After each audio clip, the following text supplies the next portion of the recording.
ایران آج کل شدید مظاہروں کی لپیٹ میں ہے۔ ایران کے کل 31 صوبے ہیں، جن میں سے تقریباً ہر صوبے میں حکومت کے خلاف احتجاج جاری ہے۔ ایران میں عام اندازے کے مطابق 1245 شہر ہے، لیکن احتجاج 1100 سے زائد شہروں میں پھیل چکا ہے۔ یہ احتجاج نہ صرف ایران کے تمام بڑے اور چھوٹے شہروں تک پہنچ چکا ہے، جو ملک بھر میں عوامی ناراضگی کا پھیلاؤ ظاہر کرتا ہے، بلکہ کئی دیہی علاقے بھی اس مظاہروں کی لپیٹ میں جل رہے ہیں۔ لیکن سوال یہ پیدا ہوتا ہے کہ اتنے بڑے پیمانے پر مظاہرے کیوں ہو رہے ہیں؟ ایران میں مہنگائی بہت زیادہ بڑھ گئی ہے۔ بنیادی اشیاء، خوردونوش، تیل، انڈے وغیرہ کی قیمتوں میں شدید اضافہ ہوا ہے۔ ایرانی ریال کی قدر میں تیزی سے کمی آئی، جس سے لوگوں کی خریداری کی طاقت کم ہو گئی۔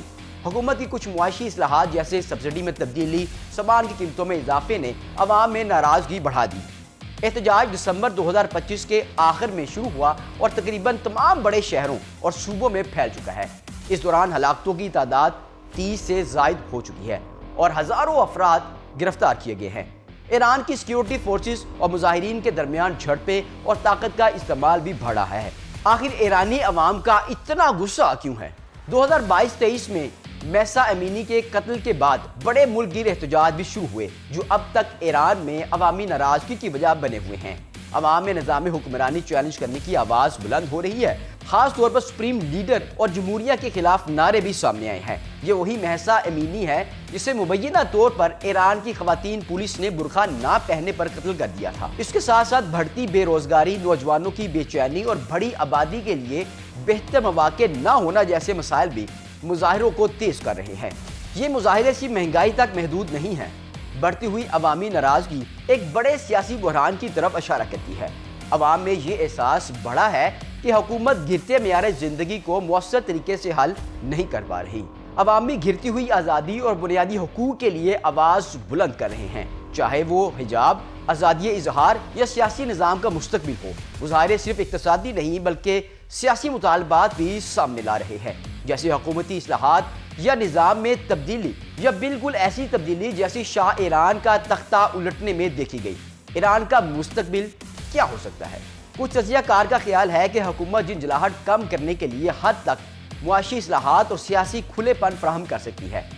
معمولی اصلاحات جیسے قیمتوں پر کنٹرول، شفافیت اور احتساب کچھ وقت کے لیے عوامی ناراضگی کو کم کر سکتے ہیں، لیکن سٹرکچرل مسائل حل نہیں ہوں گے۔ اگر حکومت سخت گیر رد عمل اختیار کرتی ہے یا عوامی مطالبات بڑھتے ہیں تو یہ مزید بڑے سیاسی بحران یا کشیدگی کا سبب بن سکتا ہے۔ بعض لوگ ایران میں نظام حکمرانی میں تبدیلی مزاجی یا بڑے سیاسی مطالبات کے ساتھ مظاہروں کی شکل دیکھتے ہیں، جس کا نتیجہ مختلف سمتوں میں نکل سکتا ہے۔ امریکہ اور کچھ دوسرے ممالک ایران کے اندرونی مسائل پر اظہار تشویش کر رہے ہیں۔ جیسے جیسے بین الاقوامی تناؤ بڑھتا ہے، جیسا کہ امریکہ مسلسل دباؤ بڑھا رہا ہے، تو ایران کے مسائل عالمی سطح پر بھی اثر انداز ہو سکتے ہیں۔ اسرائیل کے آپریشن رائزنگ لائن کی خفیہ تفصیلات۔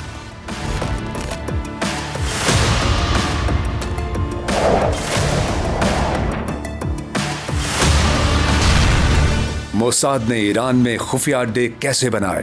ہوش ربا انکشافات۔ اسرائیل کا ایران پر اچانک حملہ، خفیہ تیاری کی معلومات پہلی بار منظر عام پر آ گئیں۔ اسرائیل کی خفیہ ایجنسی نے ایران کے اندر بیس کیمپ کیسے بنائے، خفیہ ایجنٹس کیسے داخل کیے، جدید ڈرونز اور جدید اسلحہ ایران کے اندر کیسے پہنچایا، ذرائع سے سامنے آنے والے ہوش ربا انکشافات۔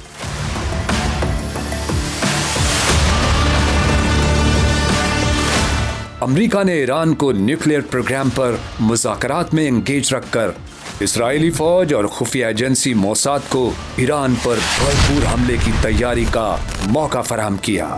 ایران کو سب سے زیادہ نقصان ناقص انٹیلیجنس سے ہوا، جس کی وجہ سے اس کی فوجی قیادت اور اہم ترین ایٹمی سائنسدانوں کا جانی نقصان ہوا۔ اطلاعات کے مطابق ایران پر حملے کے لیے اسرائیل گزشتہ کئی سالوں سے تیاری کر رہا تھا۔ امریکہ اور اسرائیل کو خدشہ تھا کہ ایران ایٹمی طاقت بننے کی صلاحیت حاصل کرنے کے قریب ترین پہنچ چکا ہے۔ ایران پر حملے سے قبل اسرائیلی انٹیلیجنس اور اس کے کمانڈوز ایران میں نہ صرف ڈرون بیس تیار کر چکے تھے، بلکہ جون کے پہلے ہفتے کامی کیز ڈرونز اور خفیہ اسلحہ ایران کے اندر پہنچا چکے تھے۔ ایران کے SSM میزائل لانچرز کو نشانہ بنانے اور دفاعی نظام کو مفلوج کرنے کی تیاری مکمل تھی۔ ذرائع کے مطابق ایران نے امریکی حکومت اور خفیہ ادارے CIA کو اطلاع کر دی تھی کہ وہ 13 جون کی رات ایران پر حملہ کرنے جا رہا ہے۔ اسرائیل نے اس حملے کو آپریشن رائزنگ لائن کا نام دیا۔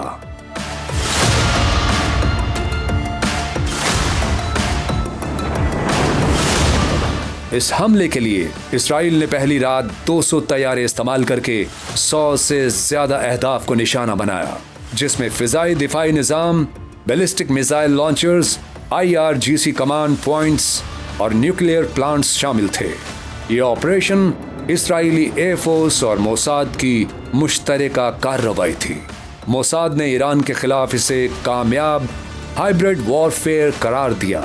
اسرائیل نے ایران پر حملے میں جدید لڑاکا طیارے F-15، F-16، F-35 استعمال کیے، جبکہ ان طیاروں کے ذریعے ایران پر جو میزائل اور سمارٹ بم داغے گئے ان میں JDAM joint direct attack munition, GBU-39 small diameter bomb, Delilah cruise missile شامل تھے۔ اسرائیلی فوج نے ڈرون سے کامیاب اہداف حاصل کیے، ان میں ہاروپ، ہرمیس 450، ہرمیس 450، ہیرون، لوئٹرنگ میونیشن شامل تھے۔